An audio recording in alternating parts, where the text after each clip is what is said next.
আগস্টে শেখ হাসিনার সর্বশেষ বার্তার পর নতুন পরিকল্পনায় অক্টোবরেই মাঠে নামছে আওয়ামী লীগের নেতাকর্মীরা। এইমাত্র পাওয়া সর্বশেষ সংবাদ। আগস্টে শেখ হাসিনার সর্বশেষ বার্তার পর নতুন পরিকল্পনায় অক্টোবরেই মাঠে নামছে আওয়ামী লীগের নেতাকর্মীরা।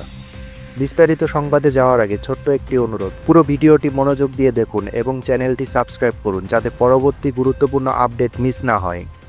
পশ্চিমবঙ্গের রাজধানী কলকাতার ব্যস্ততম বাণিজ্যিক এলাকার ভবন ভাড়া নিয়ে দলীয় দপ্তর খুলেছে গত বছর গণ আন্দোলনে পতন হওয়া আওয়ামী লীগ ও এর সহযোগী সংগঠনগুলোর শীর্ষ ও মধ্যম পর্যায়ের নেতারা। এখান থেকেই 5 আগস্টের পর বাংলাদেশ ছেড়ে ভারতে যাওয়া বহু শীর্ষ নেতা, সাবেক মন্ত্রী, পেশাজীবী, সরকারি কর্মকর্তা, পুলিশ ও অবসরপ্রাপ্ত সেনা সদস্যরা ভারতীয় গোয়েন্দা সংস্থা র এবং ভারতের স্বরাষ্ট্র মন্ত্রণালয়ের অনুমোদনে বাংলাদেশে অব্যাহত কর্মকাণ্ড পরিচালনা করছে। আগস্টের শুরুতে শেখ হাসিনার এক ইঙ্গিতপূর্ণ বার্তায় দলের নেতাকর্মীদের আগামী লড়াইয়ের প্রস্তুতি নেওয়ার আহ্বান জানান। এরপর থেকেই দেশে নতুন গোলযোগ সৃষ্টি ও আসন্ন জাতীয় নির্বাচন ব্যাহত করার পরিকল্পনায় সক্রিয় হয়ে উঠেছে আওয়ামী লীগ ও এর সহযোগী সংগঠনের একটি অংশ। নির্ভরযোগ্য সূত্র বলছে, ষড়যন্ত্রের দ্বিতীয় ধাপ সক্রিয় করে অক্টোবর থেকে ডিসেম্বরের মধ্যে অস্থিরতা সৃষ্টি, বিএনপির ভারপ্রাপ্ত চেয়ারম্যান তারেক রহমানের দেশে ফেরা ঠেকানো এবং ধারাবাহিক ঘটনার মাধ্যমে শেখ হাসিনাকে পুনরায় ক্ষমতায় ফেরানোর